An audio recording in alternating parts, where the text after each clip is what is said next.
Trulis. I am the director for OC Waste and Recycling.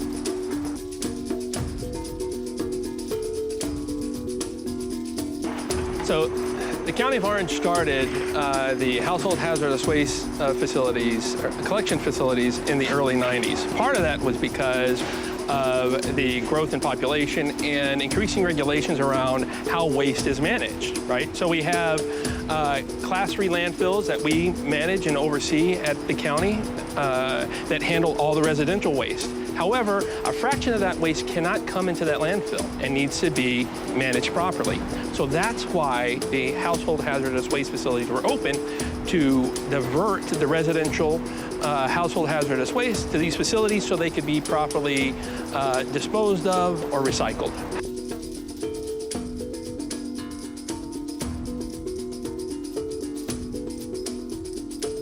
So household hazardous waste are like cleaning solvents, detergents, oils, paints. These all fall under that classification of household hazardous waste, right? Pesticides, herbicides for residential use, right? We don't accept commercial hazardous waste here, and so it's just a residential household hazardous waste.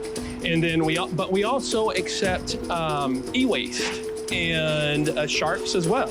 So e-waste is your electronic waste that comes in. We also accept universal waste, such as fluorescent light bulbs. And sharps, right, they need to be properly contained, and we can accept them here.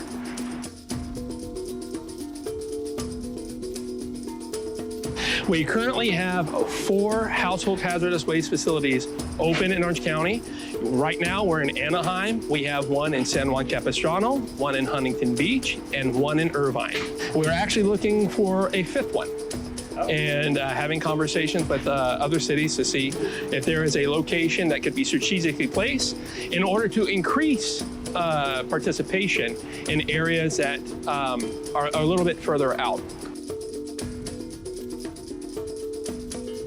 The Anaheim Household Hazardous Waste Facility was opened in 1999. And so it is actually located at the corner of La Palma and Blue Gum. And it actually serves, it's centrally located in Anaheim and provides services to the surrounding cities. So residents are not allowed to bring in any explosive devices, right? So no ammunition, no flares, right? We do have, there's no marine flares. We do have marine flare collection events that we host, but our facilities do not accept incendiary devices. Medical waste outside of sharps, right? Cannot come into the facility, and those are the types of material that can't come into the facility.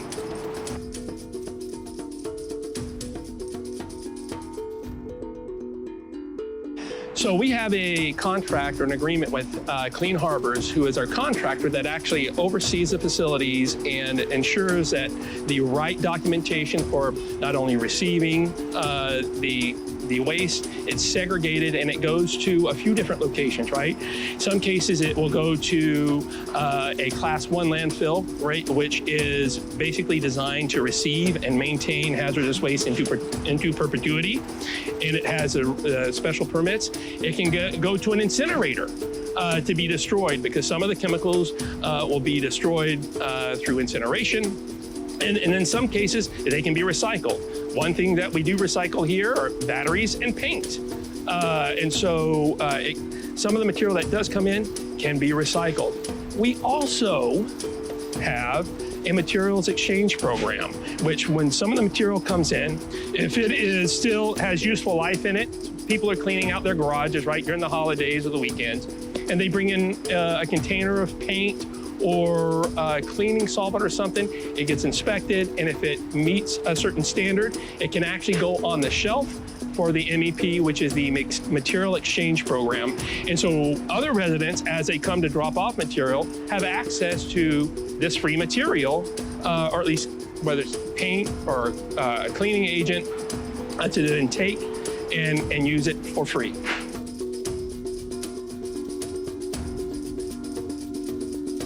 in the material exchange program, when an item has been identified as acceptable to go on the shelf, right? Once it's placed up there, it's labeled, right, and it has to be in good condition.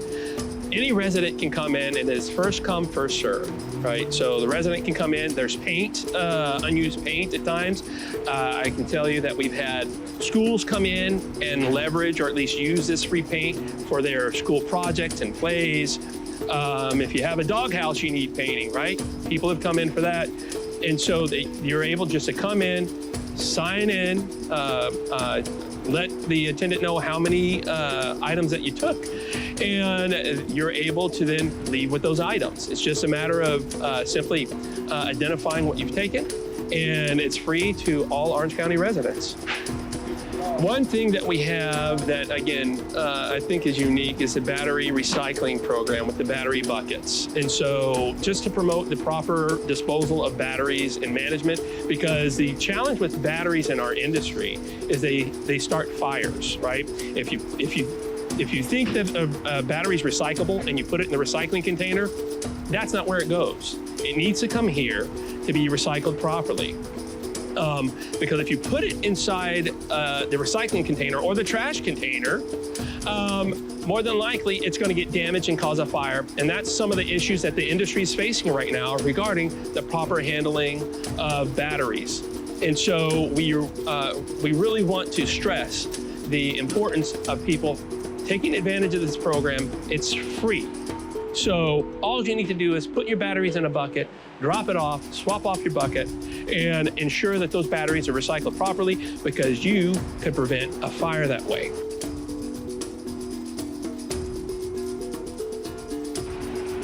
What I think is probably the most unique thing about our household hazardous waste facilities is that they are strategically located throughout the county to try and maximize a resident's ability to get there with the greatest amount of convenience and ease, right? And so the simplicity of the setup, right, as the residents come in, they're able to stay in their car, have the material removed from it by the attendant, and everything gets taken care of. So I think from a ease of use standpoint, I think that's probably the most enjoyable part of it. And it encourages residents to take advantage of this process because you don't have to get out and carry anything. All you need to do is identify the things you want to get rid of at home that can't go into the waste or recycling container, right? And put it in your car, and as you're out running errands in your area, just stop by the HHW, the Household Hazardous Waste Facility, and drop it off. It's that simple. So I think the convenience of what we provide, 4 locations strategically located throughout the county, helps to promote residents to take advantage of it. So I think it's very well thought out. I think the agency has done a fantastic job in putting this in place.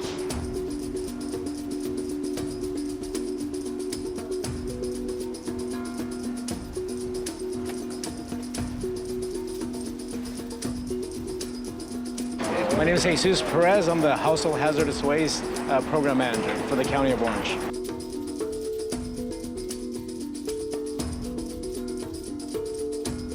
Okay, so basically what will happen when you have hazardous waste in your vehicle and you're ready to drop that off, you're gonna come in, you're gonna pull into this facility, and then you'll be directed by the staff here on where to park.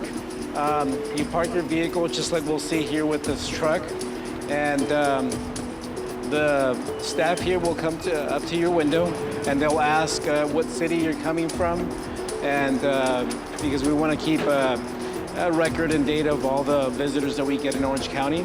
And then they'll ask what type of materials you're bringing. So in this case, the resident has indicated he's got a flat screen TV that he wants to get rid of.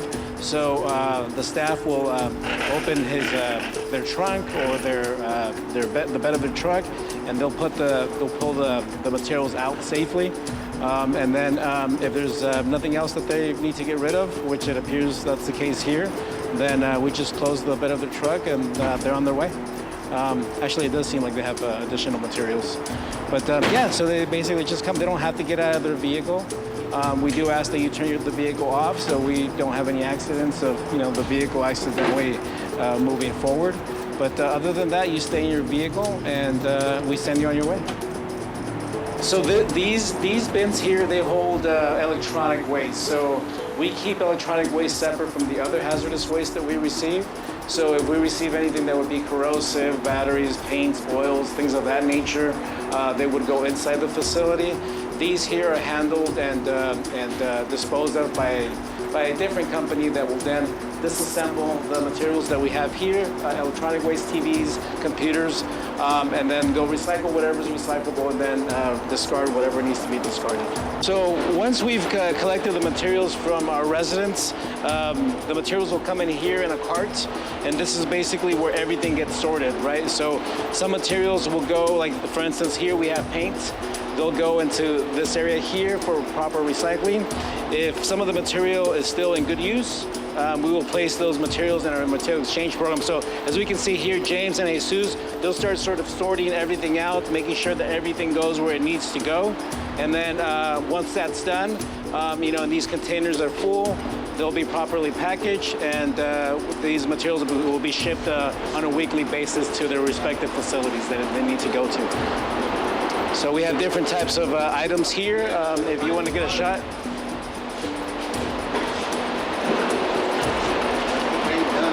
So we have batteries, flammable gases. We have paint that will be going to, this is lead-based paint, so this will not be recycled. This will be going for incineration. And different types of items that are categorized by the chemicals that they have, and they'll be placed in the respective containers. So the containers will then be placed in a truck, and they will be shipped again to the central location. Well, from there they'll be distributed either to recycling, incineration, wherever it may go for proper handling.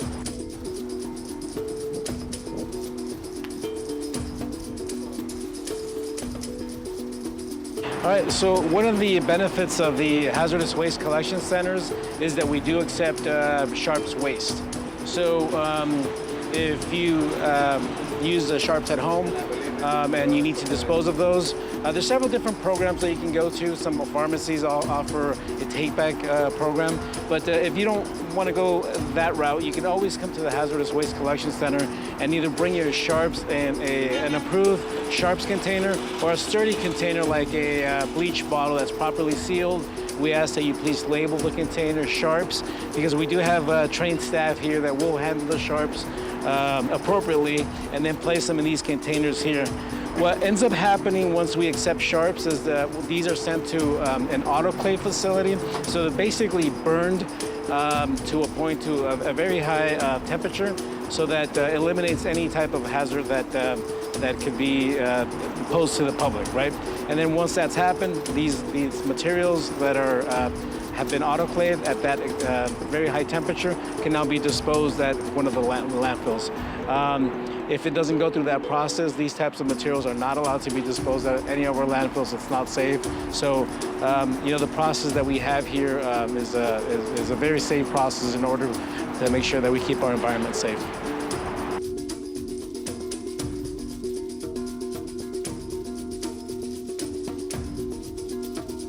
So this is the material exchange program. As you can see, we do have still some items left on the shelves. Usually when you come in early in the morning, when we open at 9 o'clock, this will be almost fully stocked. But as the day goes by, we have more residents come in and take some items. But yeah, some of the popular items that we have, again, are paint. If you take a look down there, we have paint. It's still in good condition. So there is a 5 item limit per visit. Yeah, basically you just come and we ask you to fill out a waiver, include your information, and then leave that with us, and then just go ahead and take whichever 5 items you need, and you're good to go.